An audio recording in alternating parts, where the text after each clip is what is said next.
Life में अपना अपना प्रॉब्लम आएगा, सबकी लाइफ में अपनी अपनी दिक्कतें आती है। मुस्कुराना या नहीं मुस्कुराना ये चॉइस आपका है। ऊपर चढ़ना है ना पहाड़, पहाड़ पर तो चढ़ना ही है ना, तो रोते रोते चढ़ने की बजाय थोड़ा मुस्कुराते चढ़ेंगे तो हल्का लगेगा। सन्यास का मतलब गृह त्याग नहीं है।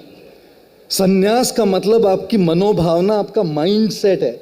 आप आपके घर गृहस्थी में रह सकते हैं, आप कंपनी के सबसे बड़े सीईओ हो सकते हैं, आप 72 बिलियन डॉलर के मालिक हो सकते हैं, लेकिन अंदर अगर आपकी भावना सही है, यहाँ के आपकी मनोभावना सही है, सिद्धांत सही है, क्लैरिटी है, अंडरस्टैंडिंग है, तो आप इससे भी बड़े सन्यासी हो सकते हैं।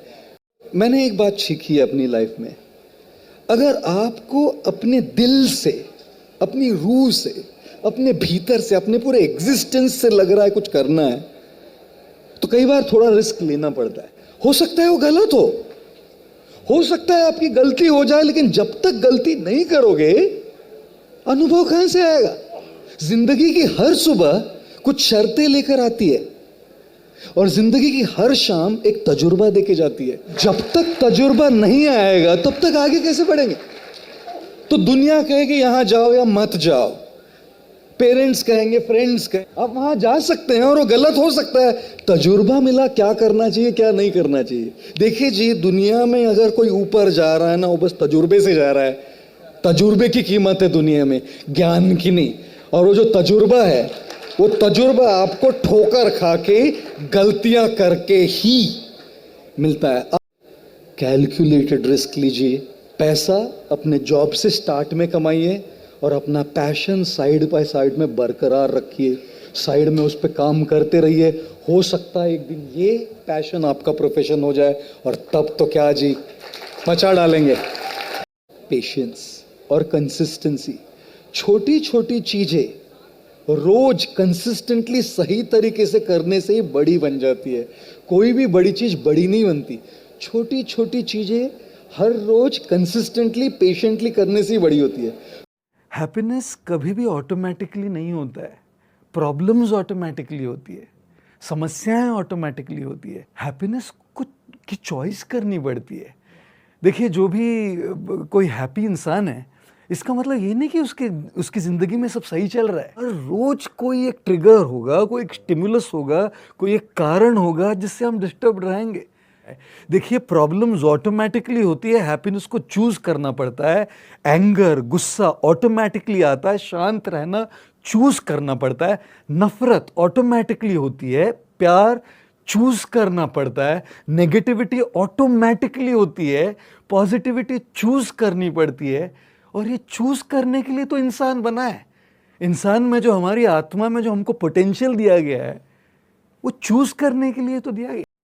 खुद को पहले ढूंढना सीखना चाहिए, क्योंकि बाकी सारे सवालों के आंसर्स तो गूगल पर ढूंढ लेंगे। ऑफ कॉन्फिडेंस क्यों है? क्योंकि खुद को ढूंढ नहीं पा रहे और वैलिडेशन के पीछे पड़े।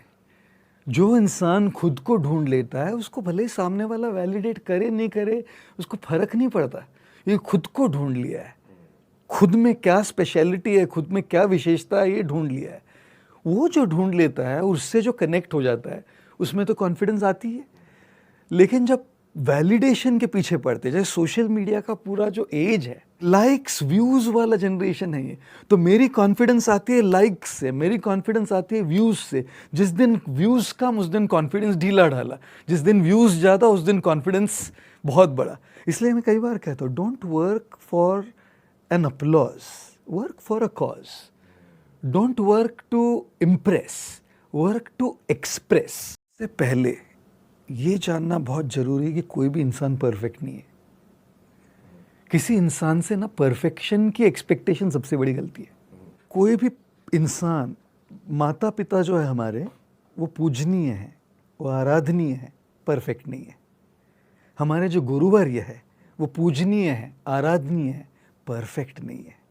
एक ईश्वर को छोड़कर परफेक्ट कोई इंसान नहीं होता। और इसलिए किसी भी इंसान में परफेक्शन की खोज करना, ये सबसे बड़ी गलती है। तो अगर शादीशुदा रिलेशनशिप्स में भी अगर हम थोड़ा परफेक्शन की एक्सपेक्टेशन हटा दे और रियलिज्म पे आ जाए। और रियलिज्म क्या होता है?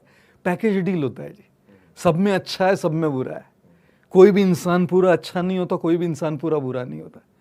तो अगर हम एक साथ रिश्ता बनाए हैं किसी से, तब उस अच्छे के साथ एक बुरा भी आने वाला है। एक डिसिप्लिन बहुत मायने रखता है। जैसे सोशल मीडिया, स्मार्टफोन के एज में एक सोने से पहले एक कट ऑफ टाइम हो जहाँ मैं सोने से पहले अपना फ़ोन बंद कर दूँ। 30 मिनट्स पहले हो, चलिए 15 मिनट पहले तो शुरू करें, और उठने के बाद कम से कम एक 15 मिनट बाद तक तो फ़ोन को नहीं छुएं। तो जो डिस्ट्रैक्शन है उसको कम करने का एक डिसिप्लिन तो लगाए। स्क्रीन पे जो डिस्ट्रैक्शन चल रही है वो उतने समय के लिए जो कम हो गई, तो सवेरे फोकस में मेरे वो रिफ्लेक्ट होगी। झुकने से अगर आपके रिश्ते सुधरते हैं तो झुक जाएं, लेकिन बार बार अगर आपको ही झुकना पड़े तो रुक जाए। को नम्र विनम्रता की प्रैक्टिस जरूर करनी चाहिए, लेकिन आपको किसी को ये भी अधिकार नहीं देना चाहिए कि आपको अब्यूज़ करे, कभी नहीं। मैंने अपनी ज़िंदगी को कुछ इस तरह से आसान कर लिया, किसी से माफ़ी मांग ली और किसी को माफ़ कर दिया। ज़िंदगी में बस अपने ईगो को लेकर बैठ कर नहीं चलता। कि समंदर में फ़ना होना तो किस्मत की निशानी है। दुख तो उन पर होता है जो किनारों पे मर जाते हैं। एक बार समंदर पे निकल के फ़ना हो गए, लक था वो आपका, लेकिन जो निकले ही नहीं, मंजिल मिलेगी भटक कर ही सही, गुमराह तो वो है जो घर से निकले ही नहीं। तो काम करते समय ईश्वरवाद को कभी नहीं लाना चाहिए, क्योंकि जैसे ईश्वरवाद लाएंगे तो हम पैरासाइट बन रहे हैं, उन पे डिपेंड कर रहे हैं, अपनी 100% नहीं दे रहे। पैरासाइट ही बनाना होता तो कृष्ण तो अर्जुन को युद्ध ऐसे ही जिता देते। मुझे किसी की जरूरत नहीं, इसको अहम कहते हैं, और मेरी जरूरत सबको है, इसको वहम कहते हैं। हर दिन एक अलग दिन होता है। कभी आपके स्पिरिट बहुत हाई होता है, कभी आपका स्पिरिट बहुत लो होता है, और इसीलिए एक कंसिस्टेंटली करते रहना, कंसिस्टेंसी बहुत ज़्यादा जरूरी है। ये नहीं सोचना चाहिए कि हर दिन अच्छा ही होगा। मैं कहीं लेक्चर भी देने गया तो हर दिन एक वही सेम लेवल पे एनर्जी होना पॉसिबल नहीं होता। तो ये सोचना कि हर दिन वही होगा, वो इम्पॉसिबल है। वेदर यू फील गुड और यू डोंट फील गुड, बहुत अच्छा स्पिरिट है या बहुत अच्छा नहीं भी लग रहा है, हम बना लिया है, करना है, वो पार्ट ऑफ लाइफ है, राइट, पार्ट ऑफ लाइफ है, वो काम करे। मन तो भटकने वाला है ही। फोकस वो है कि आप आपके मन को कितनी बार दोबारा लौटा के ला पाए। हम लोग सब बहुत अलग है, हमारी अपब्रिंगिंग अलग है, हमारी सिचुएशंस अलग है, हमारी फैमिली सिचुएशंस अलग है, हमारी फिजिकल और मेंटल कैपेसिटी अलग है, हमारी इमोशनल बैंडविड्थ अलग है। इसलिए एक चीज़ सबके लिए कभी काम ही नहीं करती।